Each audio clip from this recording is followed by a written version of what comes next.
Nasaan si Lando Borloloy? Ayoko pang mamatay. Dalhin niyo na ako sa ospital. Hindi mo sinagot ang tanong ko eh.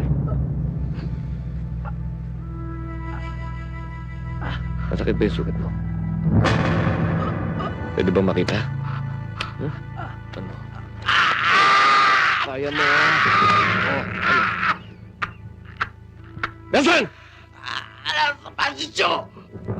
Matutukot din niya kayo gabi! Ay, siyota mo! Totoo ba yung sinasabi mo?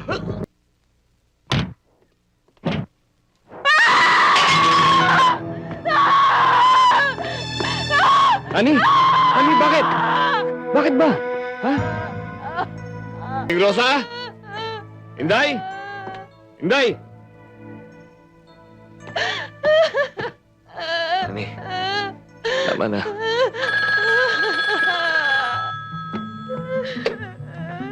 Hello? Sino to? Nanggaling ako dyan. Sa bahay ng taratitat mo. Eh, yung pusa mo pala. Iisang buhay.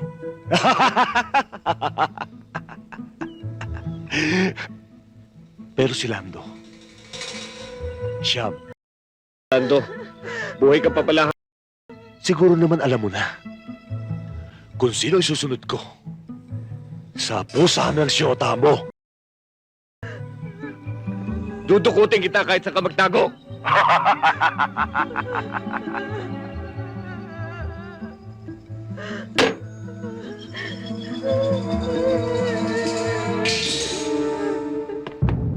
Ani, tama na. Relax ka lang.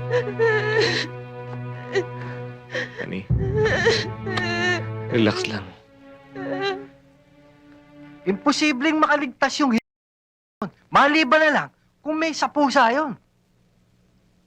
Nakataya ng pangalan ko rito.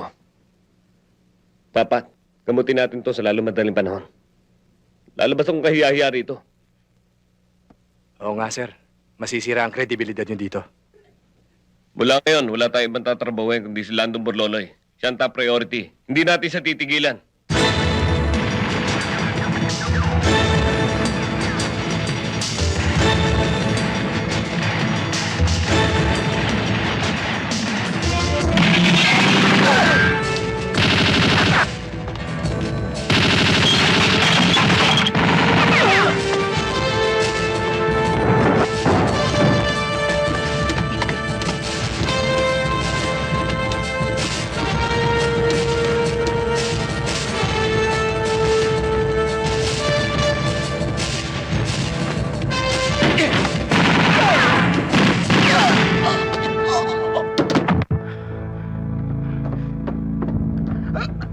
Sir!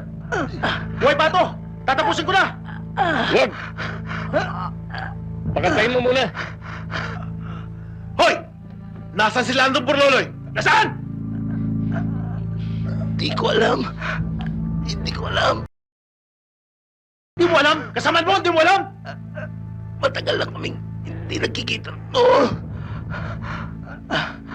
Sir! Ayaw magsalita! Sinungaling to. Nasaan? Nasaan?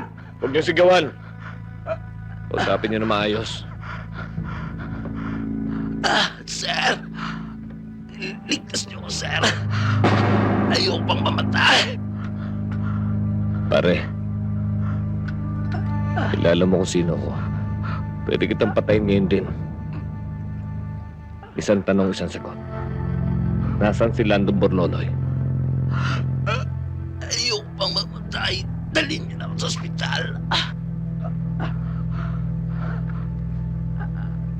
Hindi mo sinagot ang tanong ko eh.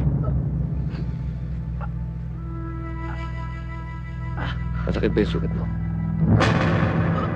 Pwede ba makita? Huh? Ano? Kaya mo. Oh, ano? Nasaan? Alam sa pasisyo! Matutukot din niya kayo gabi! Ay, siyota mo! Totoo ba yung sinasabi mo? Totoo! Totoo! Totoo?